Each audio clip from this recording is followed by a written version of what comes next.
जी राजीव जी, ये बात कही जाती है कि जब हम किसी से जीत नहीं पाते हैं तो जी। उसके व्यक्तित्व को खंडित करने का प्रयास करते हैं। दीपक जी से हम लोग जीत नहीं पाते हैं, बहुत बढ़िया बोलते हैं ये, तो हम लोग ये कहना शुरू कर देते हैं कि यात्रा करने लगते हैं, यहाँ चले जाते हैं, वहां चले जाते हैं, जब हम ढूंढते हैं इनको तो नहीं मिलते हैं, और कुछ तो हमारे पास इनके खिलाफ बचता नहीं कुछ कहने के लिए।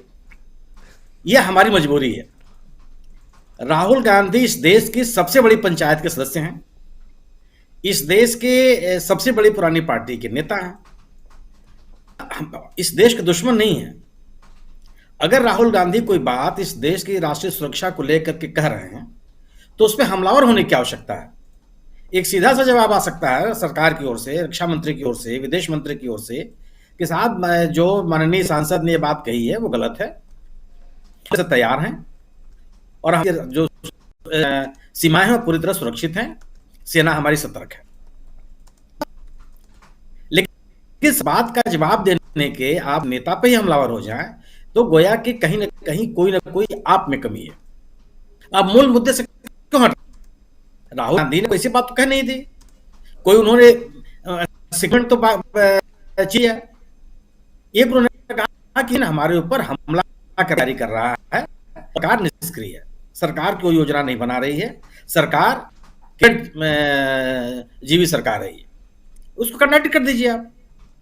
लेकिन आप ऐसा नहीं करते, आप कह रहे हैं कि हमारी सेना के सौर के ऊपर हमला किया जा रहा है। किसने सौर पे हमला किया? इस देश की सेना के सौर के ऊपर किसने हमला किया? सौर के ऊपर तो आप हमला करते हैं रोज कि 1962 में 32,000 वर्ग मीटर हमने किलोमीटर जगह हमने दे दिया है। तो क्या 1962 की लड़ाई लड़ने के लिए जवाहरलाल नेहरू गए थे क्या? सिराही लड़ाई थी ना। तो जब आप उस जमीन को छीनने की बात करते हैं तो आप सेना पे हमला करते हैं, आप सेना कमियों को अनावश्यक रूप से उसका उल्लेख करते हैं आप, जबकि कारण कुछ और है। जी। और सही बात है, अगर मान लीजिए कि जवाहरलाल नेहरू ने, लाल बहादुर शास्त्री ने, श्रीमती इंदिरा गांधी ने, राजीव गांधी ने कोई गलती की है तो 2014 में तो एक नई सत्ता बदल गई और इस दुनिया की सबसे बड़ी पार्टी सत्ता में आ गई। तो उन गलतियों को सुधारने के लिए क्या प्रयास किए गए? डिप्लोमेटिक, कूटनीति का जवाब राजीव जी कूटनीति होती है। आप उसको अगर अंदरूनी राजनीति के साथ उसको खेल करने लगे तो उसके असर खत्म होने लगते हैं। अगर आपके देश का कोई नेता ये आरोप है कि चीन एग्रेशन कर रहा है, वह दूसरे देशों की सीमाओं में घुस रहा है, तो यह कूटनीतिक हमला है किसी देश के ऊपर, आपके पड़ोसी देश के ऊपर।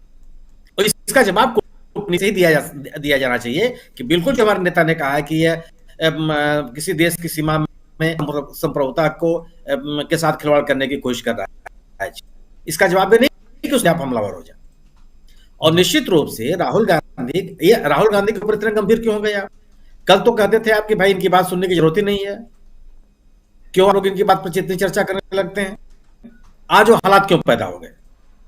इसलिए कि एक ऐसा गंभीर नेता विपक्ष का इसके नागरिकों के समक्ष अपनी विश्वसनीयता कायम की, विश्वसनीय पूरा अभियान चलाया गया और राहुल गांधी ने को देश की जनता के सामने उनके बीच में उपस्थित होकर के अपनी बातें कही। उन्होंने स्टेटमेंट जारी नहीं किया, उन्होंने कोई किया, कोई ट्विटर पर कोई संदेश नहीं लिखा, लोगों के बीच जाकर के लोगों की समस्याओं से जुड़ी हुई बातें जिसकी सरकार अनदेखी कर रही है उसको उठाने की कोशिश की। तो जब एक विश्वसनीयता कायम होने लगी तो इसको आपने एक चुनौती मान लिया और चुनौती मानने के बाद आप उनके द्वारा उठाई गई बातों को, राष्ट्रहित में उठाई गई बातों को जवाब देने के बजाय या गंभीरता से लेने के बजाय आपने नेता के ऊपर ही हमला करना शुरू कर दिया। तो स्वाभाविक से बात का सवाल उठेगा कि आप क्या मतलब यह कोई सत्तारूढ़ दल का नेता विपक्ष के नेता को जयचंद कहे? किस राजनीतिक संस्कृति को आप बढ़ावा दे रहे हैं? अगर अगर अगर अगर आपकी पार्टी के नेता को इस तरह की बात कही जाती है तो आपको लगता है कि साहब बहुत खराब बात कही गई, लेकिन क्यों आप इस तरह का रास्ता दिखाते हैं? ये बहुत ही गंभीर बात है। और राहुल गांधी कोई ऐसा नहीं कि किसी अंतरराष्ट्रीय एजेंसी के एजेंट है, और अगर एजेंट है आपकी जानकारी में, कोई आपके पास खुफिया जानकारी है तो उनको गिरफ्तार कीजिए, उनको जेल में डालिए, उनको देश में घूमने क्यों दे रहे हैं आप?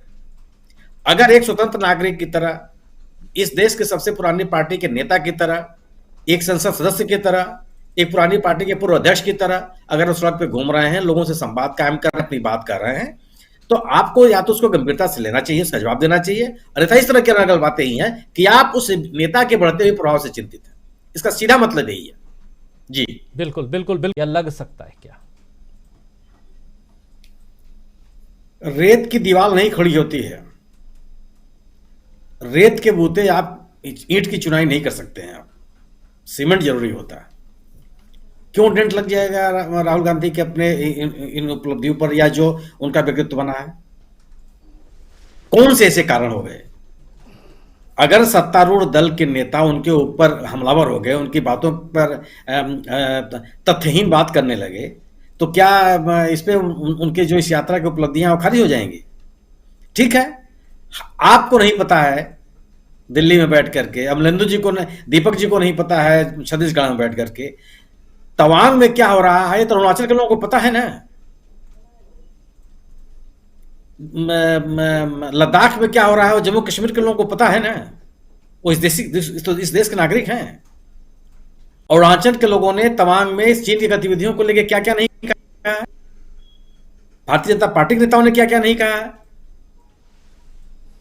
सवाल ये नहीं है ना कि आप बल्कि अगर आप तथ्यहीन आरोप लगाते हैं तो आप खुद घेरे में आते हैं, आपकी विश्वसनीयता खत्म होती है, वैसे भी आप विश्वसनीय नहीं है।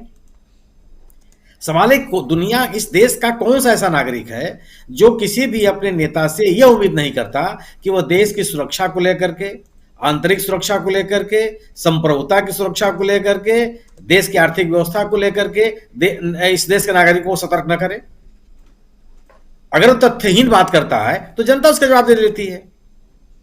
राहुल गांधी जो अगर अपनी बात ये कह रहे हैं तो क्यों उनके पर डेंट लग जाएगा? क्या जो बात वो कह रहे हैं वो एकदम उसमें कोई तर्क ही नहीं है, सभी बातें आधारहीन है, पूरे देश में अमन चैन है, कहीं कोई बात नहीं हो रही, मतलब का इतना पैदा करने की कोशिश कर रहे हैं? ऐसा तो है नहीं। इस देश का एक एक नागरिक देश की सुरक्षा को लेकर चिंतित है, और आप लोगों को सुरक्षित होने के प्रति आश्वस्त करने के बजाय जो व्यक्ति चिंता व्यक्त कर रहा है आप उस पर हमला कर रहे हैं। हालात से अवगत कराने वाला व्यक्ति थोड़े लोगों की निगाह में आता है, उसकी विश्वसनीयता थोड़ा खत्म होती है। आज तक दुनिया में चौकीदार के ऊपर किसी ने विश्वास किया है क्या, जो रात में सीटी बजाता रहता है? उसके सीटी बजाने पर कार्रवाई न करने वाले लोग हमेशा घेरे में रहे हैं। इतिहास के किसी दौर में चौकीदार के ऊपर किसी ने सवाल नहीं उठाया, जो वास्तव में चौकीदार है, जो लोगों को सतर्क करता रहता है। दावा करने वाले लोगों की बात अलग है। राहुल गांधी इस देश के एक नेता के रूप में अपने देश के नागरिकों को भी चेताने की कोशिश की है, सरकार को सतर्क करने की कोशिश की है, और उन मुद्दों की बात उठाई है जो लोगों की जानकारी में है। ऐसा थोड़ा है कि केवल एक व्यक्ति जो बात कहता है लोग आजकल वही जानते हैं। तमाम स्रोतों से लोगों के पास सूचनाएं आती हैं, और लोग वहां कोई ऐसी जगह, तमाम कोई ऐसी जगह नहीं है ना जहां पे लोग रहते ही नहीं है, किसी को कुछ पता ही नहीं है।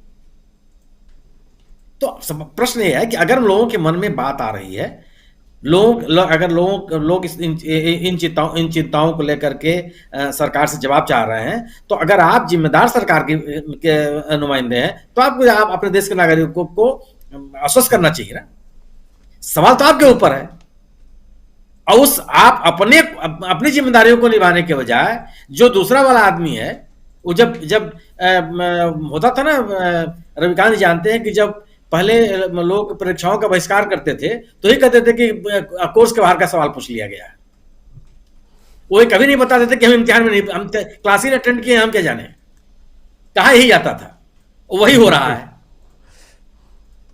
सही कह रहे हैं, बिल्कुल। इसलिए मेरा मानना है कि कोई सवाल ही पैदा होता कि राहुल गांधी ने जो राजनीतिक उपलब्धियां और अपनी विश्वसनीयता हासिल की है उसके ऊपर कोई डेंट लगेगा इस तरह के नरगल बातों से। जी, डेंट नहीं लगे, यही समझने की कोशिश हम कर। जी धनंजय जी। उसके अलावा सुनील जी, जो अभी राहुल जी का